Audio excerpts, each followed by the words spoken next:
Miq, ditën e sotme syt dhe gjithë vëmendja është në kryesinë e kuvendit, nëse Partia Socialiste do të vendosë që t'i japë të drejtë autorizim SPAK-ut për masën e arrestit për Belinda Ballukun.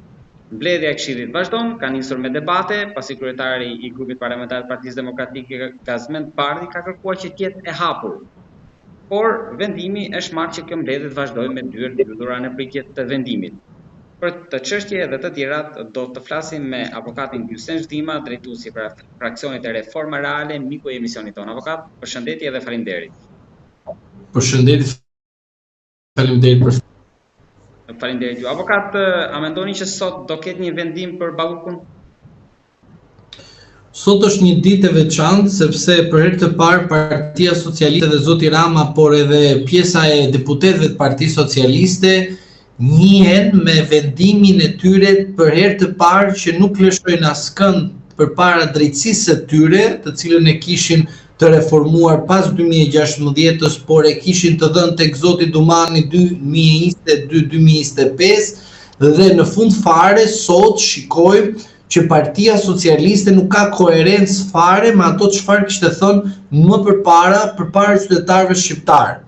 Sot këtu e 2 muaj ju shikoni një teatr, një komedi, një film të stisur, të organizuar nga vetë Partia Socialiste, jo sepse ka frikë nga reforma e saj apo nga drejtësia e saj, por pikërisht sepse duhet të tregohet tek persona të tjerë, të cilët nuk janë ende ministra, që zoti Rama do ju shpëtojë në çdo moment, sepse nga 2022 deri në 2025 ju lëshova të gjithë në për gjykata dhe në për prokuroria.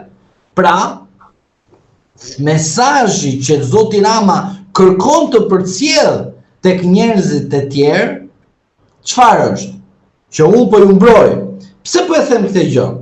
Sepse dua ta shikoni me shumë kujdes dhe do një vëmendje maksimale. E mbani mend ju kur SPAK-u arrestonte vazhdimisht antarë të komisioneve të prokurimeve publike? Partia Socialiste që është në pushtet, në ministri me zor gjej një person që të vendosi dhe një firmë. Pse? Sepse e din gjithë shumë mirë që diçka nuk shkon mirë tek tenderimet.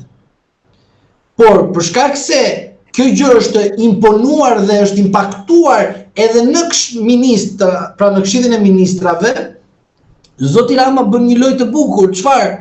Bën sikur po e mbron në mënyrë të vazhdueshme dhe aq sa ka mundësi zonjën Balluku me procedurë, e mbron deri në fund që nesër kur të marrin telefon thot Dylber, hajde për ministër, ti thua, unë do shkoj për ministër se ai kur luftoi SPAK-un për Ballukun, nuk do ta bëj për mua, që në fund fare e honre karamelen për sapun apo djathi për karamele. Mos them në fjalë tjetër dhe ofendoj njerëzit kot. Se nuk e kam për njerëz, e ka për ata të cilët mendojnë se Rama nuk i shet dhe Rama ndërkohë i palosi çon des partia dhe des SPAK-u. Pra, thënë shumë qartë, loja që Rama po luan është loja e zakonshme. Edhe unë të merte, do thoya, ore, ky e paska të vërtet. Por jo, nuk është kështu, sepse në pamje të parë duket sikur po mbron veten e tij. Jo se nuk e bën, se çdo njeri mund të mbrojë veten e tij. Por, në pamje të dytë, tregohet qartësi që Rama përpiqet të tregojë tek njerëzit e tjerë që shiko, unë do ju mbroj deri në fund. Pse? Nga 2016 e deri në 2025 lëshova, morën ata porosit, po tani te i kaluam porosin Republika e Prokurorëve dhe erdhi momenti t'i kujtojmë që jemi republikë parlamentare. Prandaj po ju them, nuk ka rëndësi fare a e shqyrton kërkesën e SPAK-ut. A del në vendimarrje sot komisioni për të dalë me raport. A shkon në seancë plenare 000. Çfarë? Mesazhi. Pra, Rama tregoi që nga 2025 në vazhdim ju mbështes. Pse? Sepse nuk kishte më kë ministra të vendoste. Sepse të gjithë thosh, s'ka në ministër, nuk ka. Nuk pse të futem, e kupton. Dikush do thotë, ore, kush është ai budalla që nuk shkon? Por ka njerëz që duan veten dhe thënë, ore, bëj mu statistikë, më mirë rri dhe bëj statistikën të familja ime se sa të rritë bëj statistikën në burg, për hallet e tjetër. Ka edhe nga ata që pranojnë me kënaqësi, edhe nga opozita që kalojnë kampin. Po, dëgjoj, avokat, ju keni qenë korrekt. Ai që thua ti ka kaluar për arsye të tjera, nuk është momenti të flas. Na hape një temë tjetër. Unë nuk do ta harroj për ta folur. Avokat, ju jeni korrekt në qëndrimin tuaj në 3 vitet e fundit që ne kemi folur. Por megjithatë unë besoj që drejtësia është e pavarur, avokat. Tani sot ajo që ndodh atje është e vërtet. Pra unë kam mendimin tim, e respektoj atë tuaj. Unë mendoj që sot ata mund të dalin në një vendim. Ata le të dalin me vendim. Po nuk ka pik lidhje me vendimin. Pse? Mesazhi është dhënë. Pra Rama bën maksimumin, po në fund fare ligji triumfon, sepse Rama nuk është mbi ligj. Po Rama nuk prekej. Pra, Rama bën mbrojtje, kur ndërkohë thoshte u Partia Socialiste nuk bën avokatin askujt, përgjegjësia është individuale, jo partjake. Më kupton, pra i thoshte këto ai.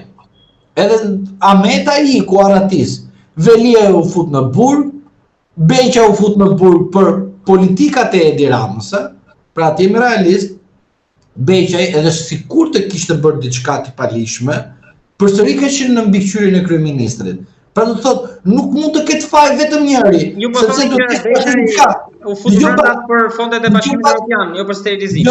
Jo pak të lehet Bashkimit Evropian tani, sepse se din Rama çfarë bëhet atje te komisioni i tenderimeve tani. Dgjoj pak të them diçka. Nuk ka mundësi që në një bashkëpunim të ketë vetëm një anë të ketë faj. Mirë, në një bashkëpunim flas, bashkëpunim. Do të kenë të dyja. Pse? Sepse njëri nuk veproi që të denonconte, dhe tjetri veproi duke bërë korrupsion. Pra ke përgjegjësinë të dy palët, ke një përgjegjësi.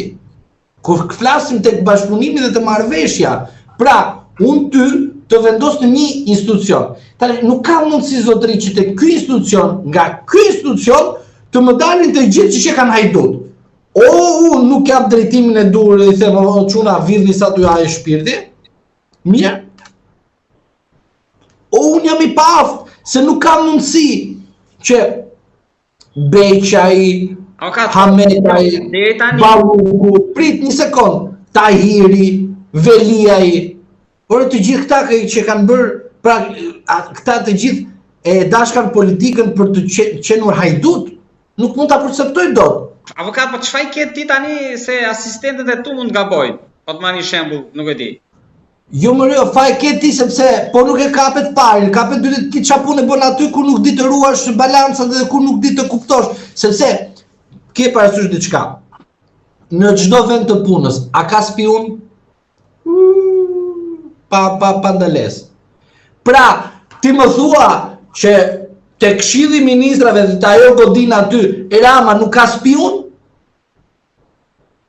Avokat, e di kush janë spionat janë ata që duken të mirë shefi, ta kupton. Po dëgjoj pak mua. Dua thjesht ta analizojmë. Ju qytetar punoni në kompani private. Se dini ju që rreth jush ka spiuna dhe ju spionojnë? S'pa maske. Po në shtet nuk ka spiuna që njëri do të kafshoj tjetrin e të madhe dhe ta fusë edhe në burg, po ka mundësi? Ka. Mund maj kryeministri. Spiuna të Këshilli i Ministrave te godina, tani po tallemi tani bash tani. Tu del të lagje dhe dikush jep sinjalin. Avokat, po nuk mund maj kryeministri për çdo drejtor. Ore, nuk flas për çdo drejtor. Të paktën te godina e kryeministrisë, Rama do të kishte sinjalizues, mos i themi spion që i ngel edhe antër pastaj. Po e keni bërë, e keni për vete, jo për mua. Por puna është kjo. Ti flasim qytetarë, ti themi të vërtetën, është zotëri. Ti shko tek fura e di pothuajse lagje ku e vajtur. Ti shko nga hyrja e punës ku punon, ti sapo ti jesh futush në nalt, roja e ka thonë ka sinjalizuar çfarë e futur në punë. Ç'a quhet kjo? Nuk quhet spionim, apo quhet sinjalizim me gjuhën juridike, ose quhet informacion të dhënë pa kërkesë. Bilfyr sipas ligjit. Avokat, dëgjoj. Pak ditë më parë kryeministri, me që ju risollo tani, tha që ka pas kontrolle natën ditën e vitit të ri, duke shkaktuar terror te njerëzit. për dosjen e Ballukut e kishe fjalë. Më dëgjon avokat? Po çka kontrolle ka ushtruar? Ja, më lër të mbaroj. Ka pasur kontroll, tani puna është këtu, unë do ta lidh kontrollin e asaj dite me mbledhjen sot. Mundet që sot SPAK-u paraqes në provë të re përballë Këshillit të Mandateve dhe Imunitetit, nga ajo që mund të ketë dalë nga kontrollet atëherë për të përforcuar kërkesën e tyre për masën e arrestit për të marrë autorizimin. Dhe e dyta, avokat, tani populli ka kuriozitet çka ka tek USB-ja, se si ka mundsi e vetmja gjë që nuk ka dalë është çka ka brenda asaj USB-je. Si ka mundsi avokat? Ata thash më përpara, po ti s'më beson mua. Jo, unë të besoj. Ata thash që ishte lojë e bukur që mos hapnin. Pra, ti imagjinon sot, atë të Veliajt, pra masën e sigurisë gjithë çdo gjë e kanë në qarkullim. Të Berishës çdo gjë në qarkullim, të Metës çdo gjë në qarkullim. Ty nuk të çudit që kjo e Belindës nuk që e kanë në qarkullim? Edhe demokratët e kanë ruajtur sekretin hetimor këtu avokat, apo jo? Po jo, nuk ka lidhje demokratë, më ka lidhje SPAK-u e ka përcjellë dhe këse SPAK-u do ta kishte përcjellë, se të gjitha këto, po nuk doli nga SPAK-u, nuk ka se si ta marrësh. SPAK-u e çon kuvent. Antarët e Këshillit e kanë. Jo, SPAK-u e ka çuar fillimisht tek mediat e partisë. Mediat e partisë kanë bërë lajmin e fundit, e kanë bërë ashtu si kanë dashur, dhe në fund fare kur e pan që nga e pandeur filluan masa më ekstreme, filluan edhe mediat e partisë, zoti Balla, edhe na thonin që drejtësia duhet jetë e pavarur, prokurorët nuk mund të jenë shërbëtor të regjimit, pra edhe drejtësia gabon avokat. Nuk mund ta marrim a priori, edhe ata njerëz janë gabojnë. Po jo më zoti Balla, nuk kemi mundësi të gabojmë kaq shumë, më i nderuar. Avokat, po drejtori